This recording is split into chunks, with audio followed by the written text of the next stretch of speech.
죽음은 우리를 늘 걱정하게 만듭니다. 우리를 움츠리게 만들고요, 우리를 두렵고 떨리게 합니다. 그리고 죽음은 우리에게 슬픔을 안겨다 줍니다. 그래서 죽음이라는 존재가 실제로 느껴질 때가 되면 믿음은 어디론가 사라져버리고요, 그리고 현실 앞에 우리는 넘어지게 되는 것을 보게 됩니다. 예수님과 동고동락하면서 3년이란 시간을 함께 지냈던 제자들, 이 제자들의 일도 그랬는데 우리는 얼마나 쉽게 무너지겠습니까? 결코 제자들 탓할 일이 아닐 것입니다. 당시 만약에 우리가 살았다면, 제가 살았다면 저는 십자가로 죽으러 가시는 예수님께 저도 돌을 던졌을 겁니다. 어떻게 내가 저런 사람을 믿었던가? 내가 어떻게 저런 사람을 믿고 스승이라고 따르고 메시아라고 따르고 내가 그렇게 살았던가? 죽음 앞에 저렇게 죽을 수밖에 없는, 무너질 수밖에 없는 그런 존재인 저 예수를 내가 왜 따랐지? 하면서 그런 마음으로 예수님에게 돌을 던졌을 거예요. 왜냐하면 죽음의 권세가 가장 무섭고 가장 강력한 힘이며, 죽음은 우리 인간의 절정이자 최종의 결말이라고 여길 수밖에 없기 때문입니다. 우리는 그 수준밖에 없어요. 그것밖에 바라볼 수 없습니다. 잡히시던 날 밤에 주님 곁에는 아무도 남지 않았습니다. 수많은 군중, 수많은 팬클럽, 심지어 제자들도 다 사라졌습니다. 호산나 다윗의 자손이여 하면서 외치던 사람들, 손에 종려나무를 들고 예수님을 메시아로 모셨던 그 사람들 손에는 모두가 다 돌을 들고 있었습니다. 예수님을 치려고 대들었습니다. 예수님은 철저히 혼자셨어요. 예수님에게 주어진 십자가는 그저 무거운 나무로, 그게 너무나 무겁기 때문에, 형벌 때문에, 그래서 고통이 아니었어요. 예수님의 고통은 자신을 향한 사람들의 분노, 배반, 떠남, 도망, 좌절, 심지어 제자들마저도 외면한 철저한 그 외로움, 그것의 고통이었습니다. 다 무엇 때문입니까? 죽음의 공포 때문입니다. 우리가 바라보는 한계가 거기까지이기 때문이에요. 죽음 이후를 넘어서서 볼 수가 없기 때문입니다. 그러니까 우리는 죽음 앞에서 늘 벌벌벌벌 떠는 겁니다. 거기까지밖에 못 보기 때문이죠. 그러니 우리 인생의 결말, 우리 인생의 마지막은 이렇게 생각하는 거예요. 사망, 죽음, 이것이 우리에겐 절정이고 최종적인 결말. 그렇지 않습니까? 그런 줄 우리는 알고 있는 것이에요. 그런데 예수님은 그것이 결코 우리 삶의 절정이자 인생의 최종 결말이 아니라는 것을 분명하게 보여주셨습니다. 예수님의 부활은요, 우리가 바라보는 시선의 한계, 우리가 가늠하는 제한된 영역을 완전히 무너뜨리시고 새로운 지평, 새로운 역사를 우리에게 보여주셨습니다. 이것은 오직 예수님만이 하실 수 있는 역사입니다. 자, 오늘 우리가 읽은 본문 말씀이 일어나기 전에 이 역사를, 우리의 지평을, 우리들의 눈을 어떻게 여셨는가 보여주고 있습니다. 마태복음 28장 5절 6절 말씀, 우리 같이 한번 보겠습니다. 같이 한번 읽겠습니다. 시작. 전사가 여자들에게 말하여 이르되 너희는 무서워하지 말라. 십자가에 못 박히신 예수를 너희가 찾는 줄을 내가 아노라. 그가 여기 계시지 않고 그가 말씀하시던 대로 살아나셨느니라. 와서 그가 누우셨던 곳을 보라. 아멘. 여러분, 여기 밑줄 그은 부분을 보시기 바랍니다. 십자가에 못 박히신 예수를 너희가 찾는 줄을 내가 아노라. 우리들의 눈은요, 십자가에 죽은 예수, 그 시체, 그 사망한 몸, 그것을 찾으려고 해요. 그것까지밖에 우리는 볼 수 없어요. 우리는 무덤까지밖에 볼 수 없어요. 우리는 그 자리까지밖에 볼 수 없어요. 그 넘어서는 볼 수 없어요. 그런데 이 천사가 뭐라고 말합니까? 그가 여기 계시지 않고 그가 말씀하시는 대로 살아나셨느니라. 우리의 눈은 무덤을 확인하려고 했고, 우리는 시체를 확인하려고 했고, 사망한 몸을 보려고 했습니다. 그게 우리의 한계였어요. 그런데 그것이 끝이 아니라 그는 여기 계시지 않고 그가 말씀하시는 대로 살아나셨느니라. 그러면서 뭐라고요? 그가 누우셨던 곳을 보라. 눈을 들어서 보라. 예수님의 시체가, 예수님의 사망한 몸이 거기에 있어요, 없어요? 있습니까, 없습니까? 없습니다. 없는 것을 보라는 거예요. 사람의 보는 지경이 완전히 뒤집어지는 순간입니다. 새로운 지경이 펼쳐지는 거예요. 죽음으로 끝나버릴 인생인 줄 알았어요. 우리의 삶은 이것이 최종인 줄 알았어요.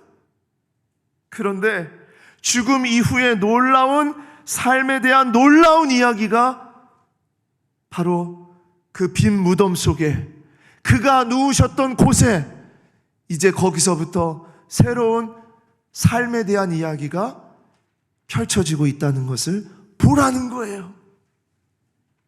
이전까지는 그저 지식으로 알았어요. 다시 살 것일까? 주님이 오시면 다시 우리가 부활할 것이야. 그런 얘기를 지식적으로 들었어요. 그런 예언을 우리가 생각했어요. 그런데 이제는 두 눈으로 그 빈 무덤을 보게 되었어요.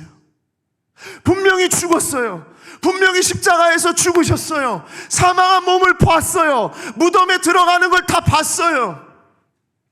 그런데 그것이 끝이 아니었어요.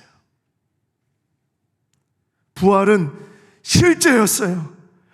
죽음 이후의 삶이 제자들에게 너무나 선명하게 나타났어요.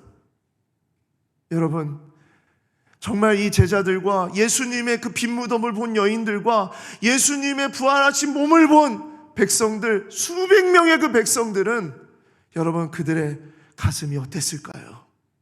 그들의 삶이 어땠을까요? 여러분은 영원한 삶에 대한 현장을 목격한 적이 있으십니까? 저는 저희 아버지가 돌아가실 때 이야기를 한번 드린 적이 있는데, 그 이야기를 통해서 저는, 그 사건을 통해서 저는 그것을, 그 지경을 넘어서서 소망을 분명하게 갖게 되었어요. 저희 아버지는 94세로 향수를 하셨습니다. 돌아가시기 전에 배가 너무나 부풀어 올라가지고 몸이 좀 이상하시고 식사를 전혀 못하시고, 그래서 병원에 갔더니 대장이 폐색이 됐어요. 막혔어요. 그래서 드시는 대로 이게 계속 쌓이니까 배가 산처럼 불러 올랐습니다. 알고 봤더니 대장암, 완전히 말기로 이제 더 이상 어떻게 손을 쓸 수 없는 그런 상황이었어요. 그래서 부랴부랴 아버지를 모시고 서울대병원으로 갔습니다. 선생님에게, 선생님 어떻게 해야 됩니까? 두 가지가 있습니다. 연세가 너무나 많아서 수술이 어려울 수 있습니다. 그러나 그래도 컨디션을 보고 하실 수 있다면 하는 것도 괜찮습니다. 아버지한테 말씀드렸더니 아버지는 아니다, 나는 이제 너무나 삶을 살았기 때문에 안 그래도 될 것 같다 했는데, 모든 가족이, 우리 가족들이 다 아닙니다. 죽음이 두려웠어요. 그 죽음 앞에 무서웠어요. 그래서 돌아가시는 게 싫었어요. 그래서 조금이라도 더 함께 살기를 원했어요. 그래서 방법을 찾아서 그래도 수술합시다, 어떻게 해서든지 한번 살아봅시다 하는 마음으로 선생님에게 간청을 했고, 선생님이 컨디션을 봐야 된다고 해서 컨디션을 봤는데 94세인 아버지가 수술을 그래도 받을 수 있겠다라는 판단이 내려졌어요. 그래서 수술합시다, 수술하겠습니다 하고서 수술을 했습니다. 대장을 절제하는 수술을 했습니다. 죽음 앞에서 온 가족이, 우리들이 두려웠고 무서웠고, 그래도 얼만큼이라도 조금 더 함께 살아보겠다는 그 마음을 가지고, 소망을 가지고 수술을 했어요. 너무나 놀랍게 수술을 하시고 회복이 되었습니다. 그래서 아버지를 붙잡고 그랬어요. 아버지, 집에 돌아가면 뭐 드시고 싶으세요? 왜냐하면 거의 한 달 동안 아무것도 못 드셨으니까. 그러니까 뭐 드시고 싶으세요? 그랬더니 짜장면 그러시는 거예요. 우리 아버지는 짜장면을 좋아하셨거든요. 짜장면을 드시고 싶다고 해서 한 달 정도 병원에서 회복을 한 다음에 집으로 모셨는데, 그곳에서 제일 먼저 우리 다 같이 파티합시다 해서 짜장면을 시켜서 짜장면 파티를 했어요. 아버지가 짜장면을 드시는 모습을 보고 얼마나 가슴이 막 너무너무나 좋았어요. 기뻤어요. 그런데 하나님이 집에 오신 지 한 달 만에 하나님께서 아버지를 부르셨어요. 이제 집에 계셨는데 좀 거동도 하시고 이제 음식도 드시고 그렇게 하셔서 좀 이제 안정이 됐다, 이제 괜찮다 생각을 했는데 몸이 점점 안 좋아진다는 이야기를 듣게 되었습니다. 어머니와 제 동생이 같이 아버지랑 함께 살고 있었는데, 그래서 여름이었거든요. 제가 아버지 편찮으신 걸 알고 아내와 함께 인도네시아 단기 선교 갔다 온다고, 우리가 단기 선교 다녀와서 아버지 뵙겠습니다 하고서 단기 선교를 딱 갔다 왔는데, 그날 딱 돌아오는 날 이제 연락을 했더니 아버지 아직 괜찮으시다는 거예요. 그래서 누워는 계시고 아무런 힘이 없고 그냥 있지만 그래도 호흡이 있고 그래서 괜찮다는 거예요. 그래서 그러면 우리 먼 여행 갔다 왔으니까 잠시 좀 눈을 붙이고 다음 날 아침에 좀 인사드리러 가야 되겠다, 이런 마음으로 침대에 딱 누웠는데 새벽 1시 정도가 됐는데 전화가 울렸어요. 따르릉 따르릉. 오빠 큰일 났어, 빨리 지금 왔으면 좋겠어, 아빠가 이상해 하면서 막 그러는 거예요. 그래서 안 되겠다 생각하고서 막 정신없이 뭘 입고 갔는지도 모르겠어요. 그냥 정신없이 그렇게 해서 막 달려갔는데, 가는 중에 오빠, 아빠가 돌아가셨어, 그러는 겁니다. 그래서 집으로 막 들어가가지고 침대에 누워 계신 아버지를 딱 가서 딱 잡았는데 팔끝과 다리 끝이요 딱딱하게 아주 차갑게 그렇게 변해 있는 거예요. 그런데 너무나 놀라운 게 머리와 가슴은 뜨거운 거예요. 그러니까 돌아가신 지 얼마 안 된 거죠. 이 가장 늦게까지 심장이 박동을 하면서 그렇게 계셨던 겁니다. 아버지를 붙잡고 아버지 하면서 막 하는데 이 가슴이 뜨거운 거예요. 머리도 뜨겁고. 그래서 막 그 뜨거운 몸을 부둥켜 하고 막 그러고 있는데, 그때 우리 어머니와 제 동생이 그러는 거예요.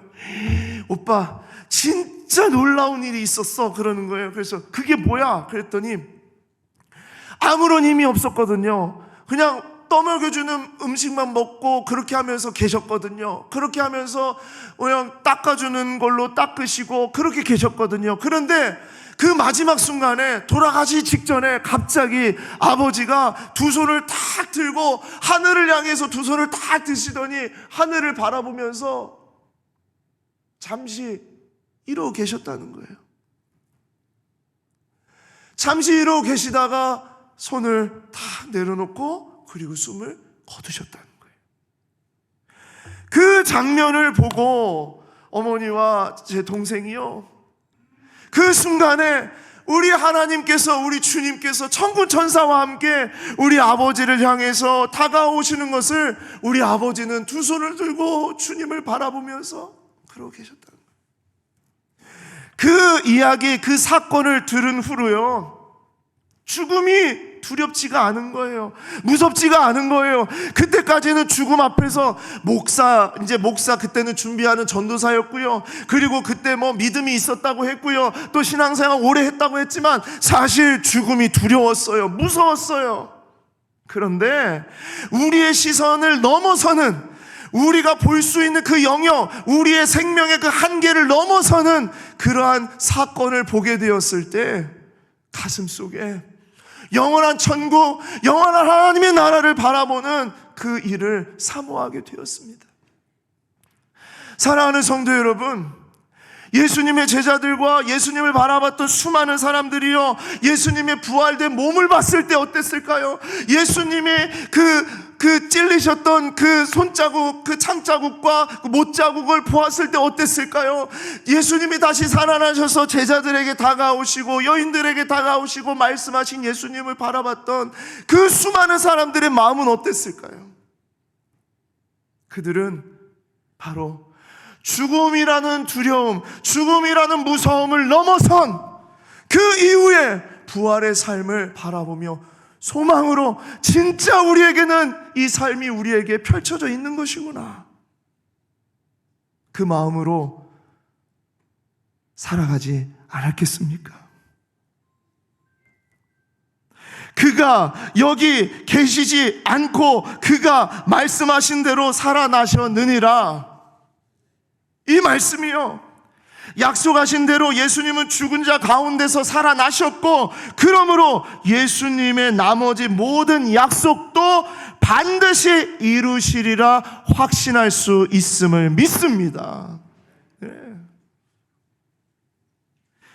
그리고 예수님의 부활은요, 영혼의 부활이 아닙니다. 영적인 부활. 어떤 이단들은 그렇게 얘기해요. 예수님은 영적으로만 부활하신 거야. 아니에요. 예수님의 부활은요, 영적인 부활이 아니라 완전한 육체로 주님의 영과 신이 함께, 그 주님의 신성과 인성이 하나가 되어서 부활하신 완전한 몸으로서의 부활입니다. 그러므로 예수님이 진정 영육의 모든 하나님 나라의 통치자이심을, 영적인 영역뿐만 아니라 육체의 모든 영역의 통치자이심을 확신하시기를 바랍니다. 그리고 예수님이 부활하셨기 때문에 우리의 부활은 당연한 것인 줄 믿습니다. 죽음이 끝이 아닙니다. 영원한 삶의 지경이 우리를 기다리고 있습니다. 우리의 시선은요, 죽음 앞에서 멈출 수밖에 없는 시선이지만, 주님의 부활은 죽음을 넘어서서 그 이후에 영원한 삶이 있다는 것을 우리에게 말씀하세요. 그게 뭐냐?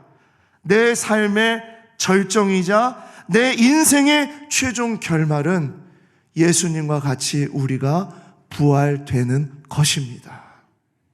그러니까 크리스마스, 메리 크리스마스? 아니요.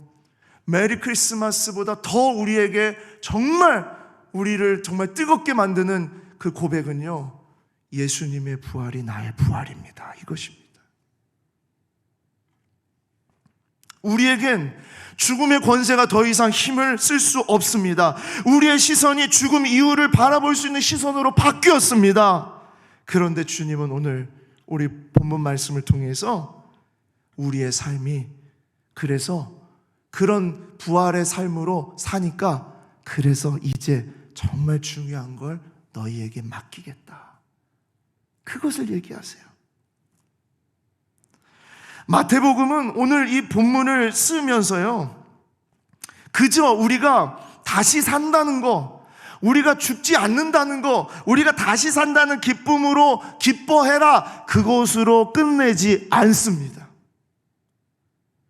영원한 삶의 지경을 바라보는 사람들, 삶의 절정이다 인생의 최종 결말을 가지고 있는, 부활을 지니고 부활의 약속을 살아가는 사람들이 해야 할 아주 중요한 삶의 이야기가 우리에게 남겨져 있다는 걸 얘기하고 있어요.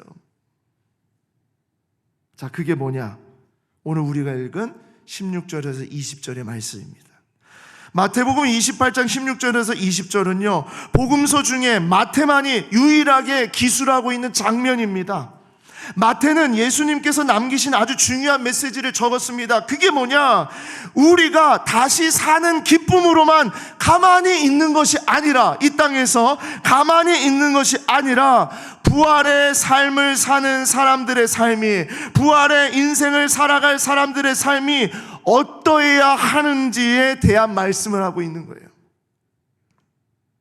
단순히 죽음의 지경을 넘어선 시각을 갖는 거, 그것도 정말 위대하고 정말 멋진 일이죠. 하지만 그런 시각을 갖는 것이 주님이 우리에게 주신 목적이 아니라, 그 시각을 지닌 삶이 어떠해야 하는지, 그 삶을 이렇게 살아가라고 말씀하신 거, 이거 붙잡는 게 우리에게 중요한 겁니다. 제가 가끔 돈을 세다가 잠드는 분들의 얘기를 듣습니다. 목사님, 제가요 옛날에 얼마나 돈을 많이 번지 아십니까? 제가 정말 돈을 세다가 잠이 들었어요. 이런 얘기를 하시는 분들이 있어요. 이야, 나도 저렇게 돈 좀 한번 벌었으면 좋겠다, 이런 마음으로 제가 잘 듣습니다. 잘 듣는데 돈을 잘 벌게 되는 것으로 기쁜 삶이 이루어질 줄 알았는데 삶이 피폐해지고 행복하지 않았다는 거예요. 그러니까 뭐냐면 돈을 잘 버는 것과 돈을 잘 버는 사람이 어떻게 살아야 하는지가 다른 이야기라는 거예요. 영광 뉴스 친구들 잘 이런 얘기 들어보셨을 거예요. 뭐 여러분들 중에서는 못 들어볼 수도 있지만 저는 들어봤어요. 한 학생이 공부를 정말 잘했습니다. 전국에서 탑을 달렸어요. 그래서 그렇게 공부를 잘한 친구가 어떻게 됐나? 어느 날 갑자기 삶을 끊었어요. 자기의 인생을 끊었어요. 깜짝 놀랐습니다. 왜 그랬는가? 여자친구가 나의 사랑 고백을 거절했다는 것.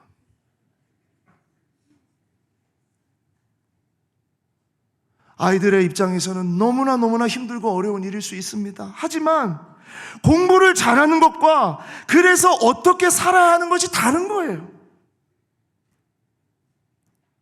예수님의 부활이 절정인 줄 알고 예수님이 이제 부활하셨다, 예수님 부활했다, 나도 이제 부활한다, 그것과 부활을 약속받은 사람의 삶이 다르다는 거예요.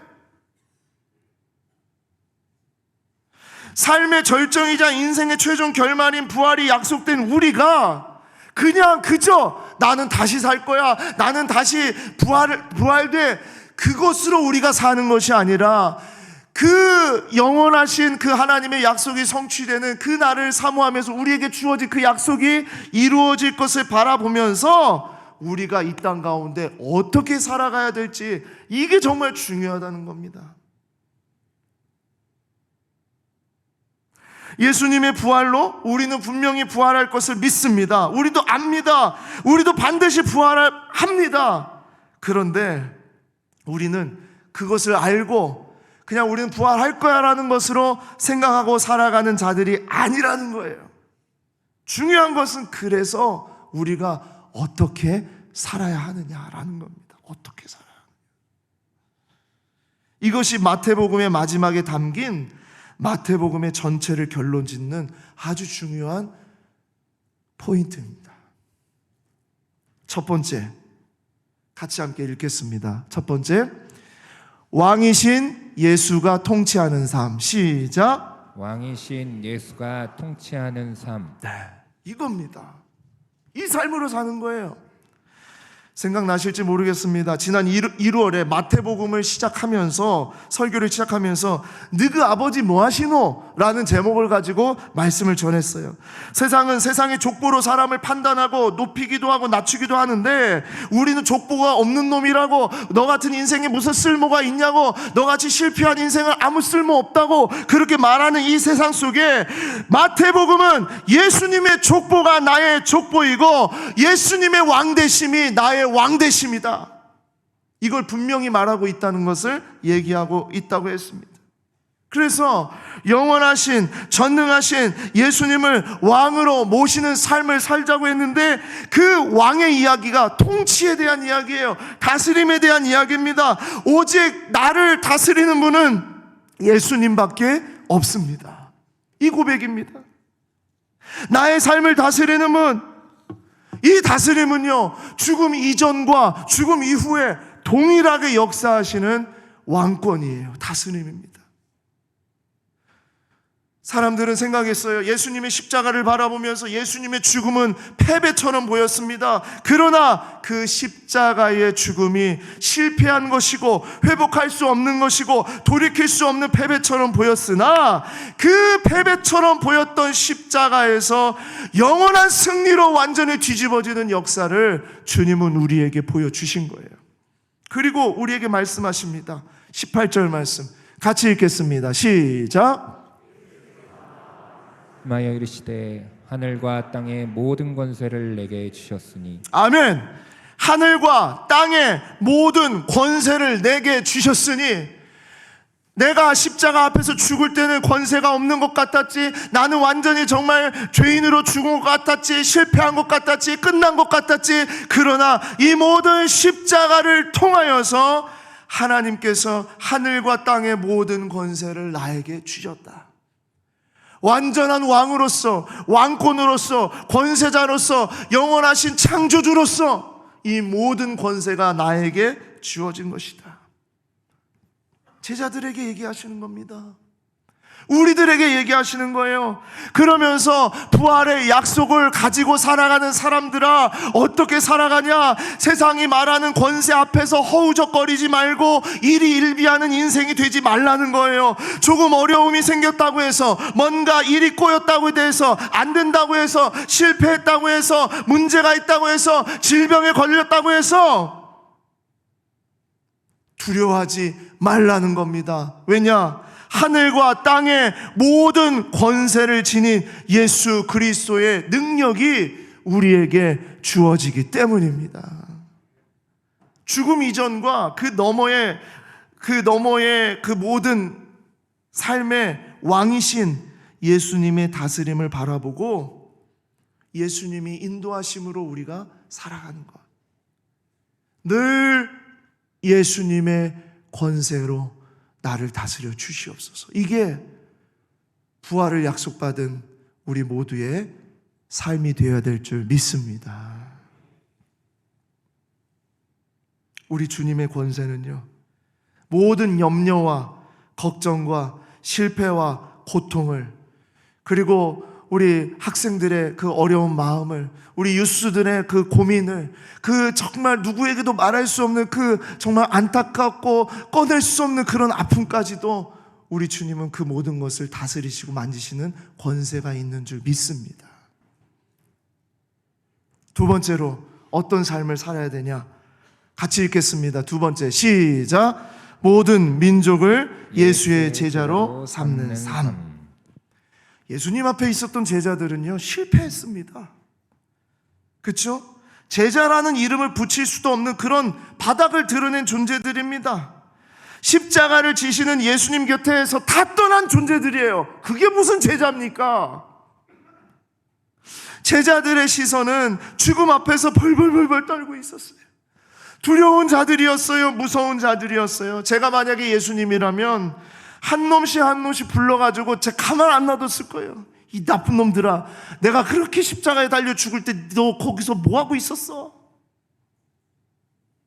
그런데 예수님은 다 아셨어요. 뭘 아셨냐? 제자들의 시선이 죽음 앞에 머물 수밖에 없는 연약한 자들이었다는 거.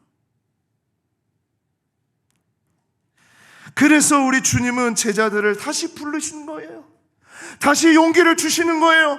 단 어떤 누구에게도 탓하지 않으셨어요. 그리고 그들 앞에 다가가서 너희는 나를 사랑하느냐 말씀하셨어요. 그리고 그들에게 이렇게 말씀을 하십니다. 19절, 20절 상반절 같이 읽겠습니다. 시작. 그러므로 너희는 가서 모든 민족을 제자로 삼아 아버지와 아들과 성령의 이름으로 세례를 베풀고 내가 너희에게 분부한 모든 것을 가르쳐 지키게 하라. 아멘. 자, 이 말씀 제가 얼마 전에 수요예배 때 말씀을 드렸는데요, 이 말씀에서 주님이 정말 원하시는 주 동사는 뭐냐? 제자로 삼아입니다. 제자로 삼아, 빨간색으로 제자로 삼아. 이게 주동사예요. 그 헬라어에는 이제 문법에는 그런 게 있어요. 미안해요, 우리 영광뉴스 정말 미안해요. 문법 이런 거 얘기하면 지금 갑자기 영어 생각나고 막 그럴까봐 정말 미안한데 잊어도 돼요. 괜찮아요. 제자로 삼아라가 주동사인데, 이 제자로 삼아라는 주동사를 위해서 보조하는 분사들이 있어요. 이 분사가 뭐냐면 형용사처럼 쓰이는 동사들을 분사라 그래요. 그러니까 주동사를 이루기 위해서 이것들을 해야 된다라는 거예요. 그걸 분사라 그러는데, 이 분사가 어떤 게 있냐면 가라라는 거, 세례를 베풀라라는 거, 가르쳐 지키게 하라. 이게 분사입니다. 그러니까 이게 뭐냐면 끊임없이 적극적이고 능동적으로 지속적으로 가고 세례를 베풀고 가르쳐 지키게 할 때에 뭐가 되냐면 제자가 되는 거예요. 제자가 되는 거예요. 그렇게 제자 삼는 거예요. 그러니까 제자 삼는 게 어떻게 하냐면 그냥 뭐 주님의 제자를 삼았으면 좋겠다, 너가 제자가 되었으면, 이게 아니라 이 분사들로 움직여야 되는 거예요. 주님의 제자들에게 그것을 맡기셨어요. 가야 된다, 세례를 베풀어야 된다, 가르쳐 지켜야 된다. 이게 누구에게 맡긴 일이냐? 바로 제자들에게 맡긴 일이에요. 참담한 실패를 경험한 제자들에게 새로운 사명을 주셨습니다. 모든 민족을 예수님의 제자로 삼는 것이에요. 죽음을 넘어서 부활의 삶을 바라보는 우리가 이 땅에서 이제 완전한 부활을 이루기 전까지 우리가 해야 되는 삶이 뭐냐? 가서 세례를 베풀고 가르쳐 지키게 하는 것입니다. 그게 바로 제자 삼는 겁니다. 그래서 저는 이 분사를 이렇게 말씀드리고 싶어요. 우리가 어떻게 해야 되냐? 적극적이고 능동적이며 지속적으로 가라. 적극적이고 능동적이며 지속적으로 세례를 베풀어라. 적극적이고 능동적이며 지속적으로 가르쳐 지키게 하라. 이것이 바로 부활의 삶을 사는 사람들의 삶이어야 된다는 겁니다. 바로 부활의 삶을 사는 교회가 해야 될 일이라는 거예요. 그래서 오늘도 우리는 학습과 입교, 이 식을 함께 가진 겁니다. 오늘 이 자리에도 계시지만 제가 어제 문답을 하면서 너무 감동을 받았던 분이 있어요. 그분이 누구냐면 학습을 받으신 여운천 성도님이십니다. 우리 여운천 성도님은 올해 80이라는 그런 연세를 가지고 계십니다. 오랜 시간 동안 위가 너무나 좋지 않으셔가지고 위장약을 계속 복용을 하셨어요. 그런데 작년에 너무 위가 좋지 않고 너무나 아프고 그러셔서 병원에 갔어요. 병원에 갔는데 하루아침에 담도암 판정을 받으셨습니다. 그런데 이제 담도암 판정을 받으셨으니 병원에서는 위독하다고 그랬어요. 가족들 와야 된다고 그랬어요. 정말 지금 그래서 교회가 그때 막 기도했어요. 그런데 우리 여운천 성도님께서 담도암 판정을 받고 예수를 믿겠습니다. 제가 예수를 믿겠습니다. 등록을 하셨어요, 교회에. 그래서 항암 중에 새가족방 교육을 다 받으시고요. 항암하고 있는 가운데에서 이제 이번에 학습을 받게 되신 겁니다. 혼자 오래 앉아 계시는 것도 힘들고 혼자서 걸어 다니시는 것도 힘들었어요. 어제 목양실까지 올라오시는데 호흡이 가파라서 너무나 힘들어서 어렵게 올라오셨어요. 그런데 어제 학습 문답을 이렇게 받으시면서 그러셨어요. 여운천 성도님, 하나님을 믿으십니까? 네, 믿습니다. 여운천 성도님, 이번에 학습 받고 다음에 세례 받고 싶으신가요? 네, 받고 싶습니다. 항암을 13차까지 받고 오신 거예요. 너무나 힘들고 너무나 어렵고 그런 가운데서도 학습받고 나는 다음에 연말에 세례 받겠습니다. 이 마음으로. 얼마나 그 고백이 너무나도 힘이 없는 입술이었지만 그 고백이 얼마나도 당당했고 분명했는지 모릅니다. 주께서 부활의 약속을 받은 우리들이 반드시 이 땅 가운데서 해야 할 일, 지속적이고 능동적이며 적극적으로 가라는 거, 적극적이고 능동적이며 지속적으로 세례를 베풀라는 거, 적극적이고 능동적이며 지속적으로 가르쳐 지키게 하라는 거, 그래서 주의 제자 삼는 일을 하라는 거. 저는 우리 여운천 성도님의 모습을 통해서 우리의 삶의 절정이며 우리 인생의 최종 결말인 부활의 몸으로 하나님께서 우리 여운천 성도님에게 어떻게 살아가게 하신지를 우리에게 보여주셨다고 믿습니다. 그리고 마지막 세 번째, 같이 함께 읽겠습니다. 시작. 예수가 세상 끝날까지 항상 함께하는 삶. 20절 후반에 마지막 부분 같이 읽겠습니다. 시작. 볼지어다 내가 세상 끝날까지 너희와 항상 함께 있으리라 하시니라. 아멘. 하늘과 땅의 모든 권세를 소유한 주께서 세상 끝날까지 함께 하신다고 말씀하십니다. 그런데 이런 생각을 했어요. 이미 부활을 받았잖아요. 우리는 약속을 받았잖아요. 반드시 이루어졌잖아요. 그런데 주님이 우리와 함께 하시는 게 뭐가 그렇게 중요할까요? 우리는 그냥 이렇게 살다가 부활되면 되잖아요. 근데 뭐가 그렇게 중요할까요? 부활의 현장을 보고 제자들도 확신이 생겼잖아요. 보았잖아요. 그런데 뭐가 그렇게 중요할까요? 주님이 우리와 함께하는 게 그렇게 중요할까요? 진정한 부활의 기쁨은요, 내가 다시 살아나는 것이 아니에요. 진정한 부활의 기쁨은 예수님이 나와 함께 하시는 것입니다. 나의 삶의 절정이며 내 인생의 최종의 결말, 그것은 나는 부활한다, 나는 다시 산다, 이것이 아니라 나는 예수님과 함께 영원히 사는 것입니다. 예, 이것이 가장 우리에게 최고의 기쁨입니다. 우리가 이 세상을 살아가면서 예수님의 약속, 예수님의 부활의 약속을 가지고 살아가면서도 우리는 얼마나 쉽게 넘어집니까? 예, 제가 우리 아버지의 두 손을 든 모습을 생각하면서 살아갈 수 있지만, 그러나 시시때때로 넘어지고 의심할 때가 얼마나 많습니까? 반드시 예수님이 우리와 함께 하셔야 됩니다. 16절 17절에 이런 말씀이 있었어요. 11 제자가 갈릴리에 가서 예수께서 지시하신 산에 이르러 예수를 배웠고 경배하나 아직도 의심하는 사람들이 있더라.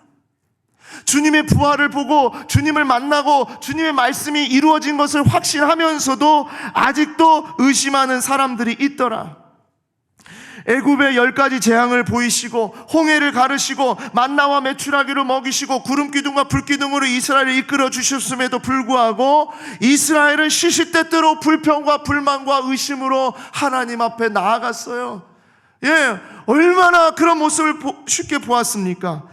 예수님과 함께하면서 예수님이 병든 자를 고치시고 마귀를 쫓으시고 무리를 걸으시고 죽은 자를 살리는 그런 일을 직접 보고 만지며 그렇게 했음에도 불구하고 예수님의 제자들은 주님을 떠났습니다. 두려워했습니다. 죽음을 두려워했어요. 무슨 얘기입니까? 우리에게 부활이 약속된 삶으로 우리에게 그렇게 주어졌다 하더라도 우리의 힘과 우리의 능력과 우리가 경험한 것으로는 절대 부활의 약속을 붙잡고 끝까지 살아갈 수가 없습니다. 이 약속은요, 부활의 약속을 반드시 이루시는 것은 우리 주님이 우리와 항상 함께 하셔야만 되는 것입니다. 그래서 이 말씀이에요. 사랑하는 성도 여러분, 우리의 삶이 왕이신 예수가 통치하는 삶이기를 소망합니다. 모든 민족을 예수의 제자로 삼는 삶이기를 원합니다. 그리고 예수가 세상 끝날까지 나와 함께 하시는 삶이기를 원합니다. 이것이 바로 우리 삶의 절정이자 인생의 최종 결말인 부활을 준비하는 삶입니다. 기억하십시오. 주님이 우리에게 맡기신 이 일들을 기억하십시오. 그리고 주께서 세상 끝날까지 우리와 함께 하시며 우리가 어떻게 살기를 원하시는지를 꼭 기억하십시오. 기도하겠습니다.